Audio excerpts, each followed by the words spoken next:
Inflasi dunia semakin meningkat dan Malaysia tidak terkecuali berdepan detik sama khususnya inflasi makanan.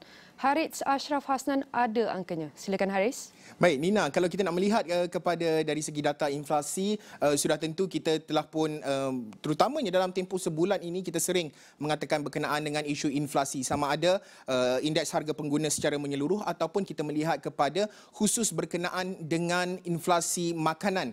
Dan kalau kita nak meneliti kepada perkara ini, kalau kita nak melihat bagi inflasi April 2000 ataupun indeks harga pengguna bagi April 2022, tahun ke tahun 2.3 dan bulan ke bulan adalah 0.2.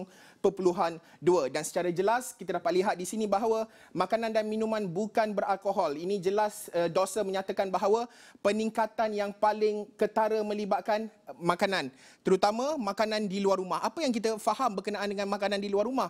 Seperti anda yang mungkin tak ada masa nak masak, nak beli barang basah dan sebagainya, beli makanan di gerai makanan yang dah siap dimasak, nasi ayam sebagai contoh, nasi berlauk dan sebagainya. Ini antara contoh peningkatan, nasi berlauk dan juga sate sebelum ini dinyatakan oleh DOSM. Jadi antara perkara lain yang perlu kita teliti berkenaan dengan inflasi ataupun indeks harga pengguna ini adalah berkenaan dengan sektor-sektor lain yang turut terjejas ataupun yang dilihat menunjukkan peningkatan, terutamanya dalam konteks restoran dan hotel. Di mana kalau dalam restoran dan hotel 3.2, 2.9 kalau nak dibandingkan pada bulan sebelumnya. Jadi jelas di sini kita nampak bahawa ataupun perbandingan pada tahun sebelumnya 3.2, kita tahu permintaan orang telah pun ramai keluar bercuti, duduk di resort hotel, penginapan, makan di restoran juga, jumlahnya semakin meningkat, ekonomi semakin dibuka, permintaan itu tinggi, tetapi adakah dari segi penawaran, supply itu mampu untuk kita menampung dari segi permintaan semasa. Jadi ini merupakan angka-angka dan kita lihat antara negerinya termasuklah Kuala Lumpur dan juga Selangor mencatatkan jumlah ataupun peratusan IHP tertinggi 3.1%, dan juga kalau nak dibandingkan IHP di bandar dan juga luar bandar, jelas sekali 2.4% di kawasan bandar, dan inflasi teras pagi bulan April adalah 2.1 dan inflasi tanpa bahan api adalah 2.2. Ini merupakan angka-angka yang dapat saya kongsikan berkenaan dengan indeks harga pengguna untuk kita memahami isu inflasi ini, Nina. Baik, bagi mengulaskan lanjut angka inflasi tersebut, kita bersama Muhammad Hafizi Muhammad Razali, penganalisis kanan Bauer Group Asia. Terima kasih kerana studi bersama kami pada pagi ini. Terima kasih, Nina. Baik, inflasi utama negara berada pada 3.2% dan inflasi makanan pula pada 4.1%, serta nilai ringgit juga menyusut dan ia bakal bawa kepada inflasi diimport. Semua faktor ini menunjukkan keadaan yang buruk untuk sukuan yang akan datang ni. Apa unjuran Hafizi sendiri? Ya, Nina, betul tu. Bagi saya, keadaan ini akan dijangka akan berlaku secara berterusan buat seketika waktu, ya, kerana masalah ini merupakan satu impak global. Jadi kalau kita lihat di Amerika Syarikat misalnya, purata inflasi hampir mencecah 9% dalam bulan Mac. Tapi dalam masa yang sama, pendekatan kerajaan untuk mengawal harga juga agak sukar dilakukan, ya, dalam masa yang singkat dan secara berterusan kerana terdapat banyak faktor yang terlibat. Di Malaysia, kita telah bincangkan bahawa walaupun inflasi makanan secara rasminya mengikut DOSM adalah 4.1%, kenaikan ini sebenarnya adalah lebih tinggi kalau seseorang itu tinggal di Lembah Kelang atau Putrajaya, iaitu sebanyak 5.7%, diikuti dengan mereka yang tinggal di Pulau Pinang, Perak dan Johor, agak tinggi, ya. Dengan lebih spesifik lagi, ya Nina, hampir kesemua 90% daripada barangan makanan dan minuman di Malaysia ni naik harga. Jadi kenaikan harga ini adalah sebenarnya lebih mendadak untuk barangan-barangan asas. Kita fikirkan bahawa harga produk tenusu, harga telur misalnya naik 7.2%, harga daging, sayur, makanan laut, minyak masak, semuanya naik sekurang-kurangnya 6.2%. Jadi sebenarnya masalah ini lebih serius daripada angka rasmi yang telah diumumkan kerajaan, Nina.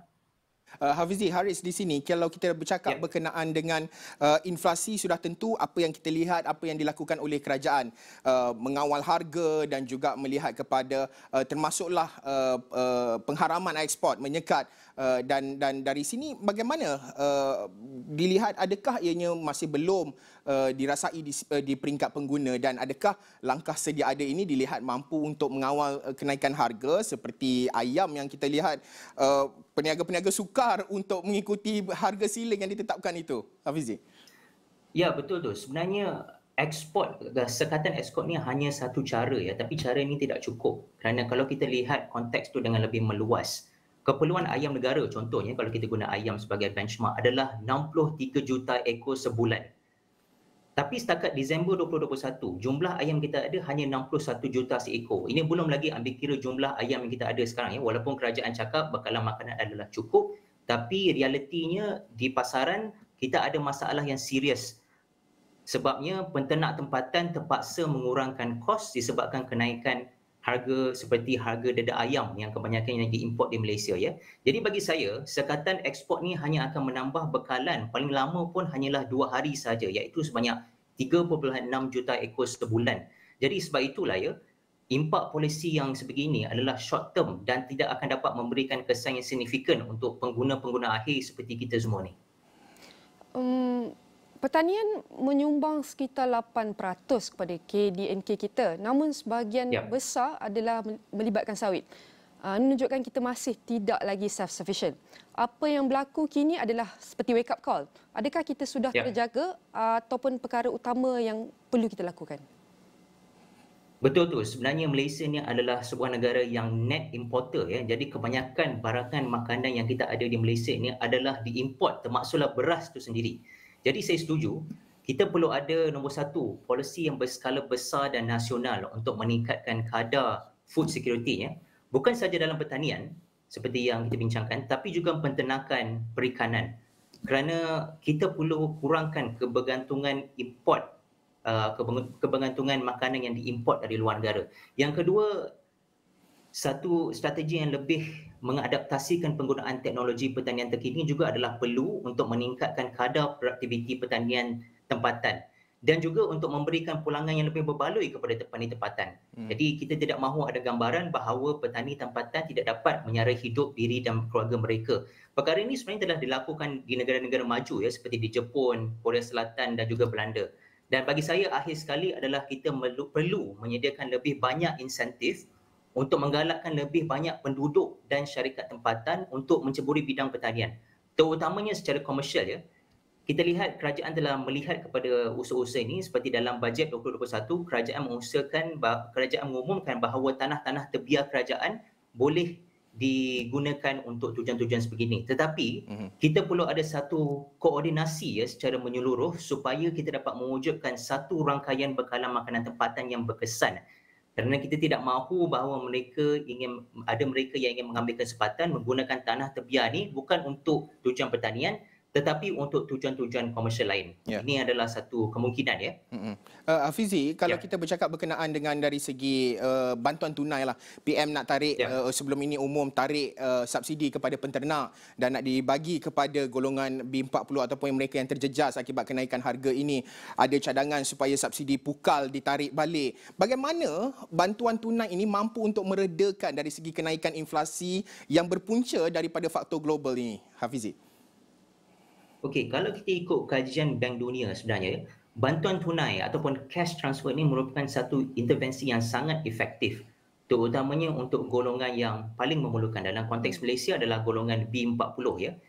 Jadi perkara ini telah dilakukan di Brazil, di Kenya dan kita dapat lihat bahawa bila rakyat dapat bantuan tunai yang secara menerus ini, mereka dapat memilih bagaimana mereka mahu mengawal perbelanjaan seisi keluarga. Jadi bagi saya, walaupun bantuan secara terus ini merupakan bukan satu-satunya solusi tetapi merupakan satu program yang efektif jika digabungkan bersama dengan faktor-faktor lain yang kerajaan juga perlu ambil kira. Jadi solusi ini bukan satu saja ya, dia perlu dilihat dengan satu plan yang komprehensif supaya semua ini dapat diatasi dengan berkesan dan dalam masa yang terdekat.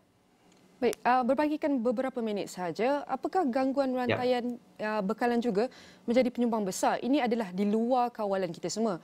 Dan adakah langkah yang sesuai yang boleh kita laksanakan? Ya, betul tu. Memang kita tak boleh kawal lah apa yang berlaku di Ukraine dan Rusia ya. Tetapi ada banyak perkara yang kerajaan boleh ambil kira untuk mengatasi masalah ini dengan lebih berkesan dalam masa yang terdekat. Yang pertama, kerajaan perlu pastikan unsur-unsur monopoli dan kartel ya dibantras dengan cepat dan berkesan, termasuklah dan lebih penting lagi dalam urusan import makanan. Kita dapat lihat bahawa ada perbezaan yang ketara antara kos import dan harga jualan itu sendiri, terutamanya dalam bekalan daging, daging mentah. Jadi yang keduanya juga perlu ada intervensi yang efektif untuk memutuskan rangkaian orang tengah yang telah mengambil kesempatan daripada shortage of supply and demand ini untuk menaikkan harga dengan lebih berganda-ganda. Dan bagi saya akhir sekali juga perlu ada sistem pemantauan harga yang lebih berkesan, kerana kita bukan sahaja bercakap berkenaan dengan harga jualan kepada pengguna, tapi kita bercakap berkenaan dengan harga yang telah dinaikkan pada tahap barangan mentah, pengeluar dan juga pembekal. Jadi semua ini perlu dilihat secara komprehensif supaya sistem yang ada kita boleh ditambah baik dan memastikan harga yang ada itu mengikut peraturan yang telah ditetapkan kerajaan. Terima kasih diucapkan kepada Muhammad Hafizi Muhammad Razali, penganalisis kanan Bauer Group Asia untuk perkongsian tentang isu inflasi negara.